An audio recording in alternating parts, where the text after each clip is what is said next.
ஏங்க அவர் சொன்னதை நாங்க எப்படிங்க ஏத்துக்க முடியும்? ஏங்க திரும்ப அவர் ஒரு எம்பி ஒரு திருநீரை பூசிட்டு அழிக்கிறாருங்க.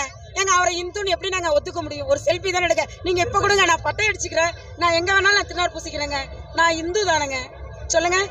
ஒண்ணு, அதாவது உடம்புல ஒரு சொட்டு ரத்தம் ஓடுற ஒவ்வொரு இந்துக்களும் எழுச்சி பெற வேண்டிய மாநாடு இது இல்லையா? இது இந்துக்கள் மாநாடு, முருக பக்தர்கள் மாநாடு.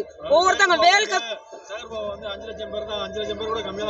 ஏங்க இன்னைக்கு டெய்லி 5 லட்சம் பேர் வந்துட்டு இருக்காங்க. நானே தினம் 3 நாளா நான் பாத்துட்டு இருக்கேங்க. வாட்ஸ்அப் ஸ்டேட்டஸ் எல்லாமே நான் பாத்துட்டு தாங்க இருக்காங்க. நீங்க பாருங்க, பேஸ்புக்கை பார்க்க சொல்லுங்க. அவரை சேகர் பாபு இருக்காரு இல்லையா, அவரை பார்க்க சொல்லுங்க. ஏங்க அவர் அறநிலைத்துறை நடத்துறாரு இல்லைங்க, அறநிலைத்துறையில என்னது மக்களுக்கு செஞ்சுட்டு இருக்காரு? காசு வாங்கிட்டு காட்சி பொருளாக்குறாருங்க முருகரை, காட்சி பொருளாக்குறாருங்க முருகரை.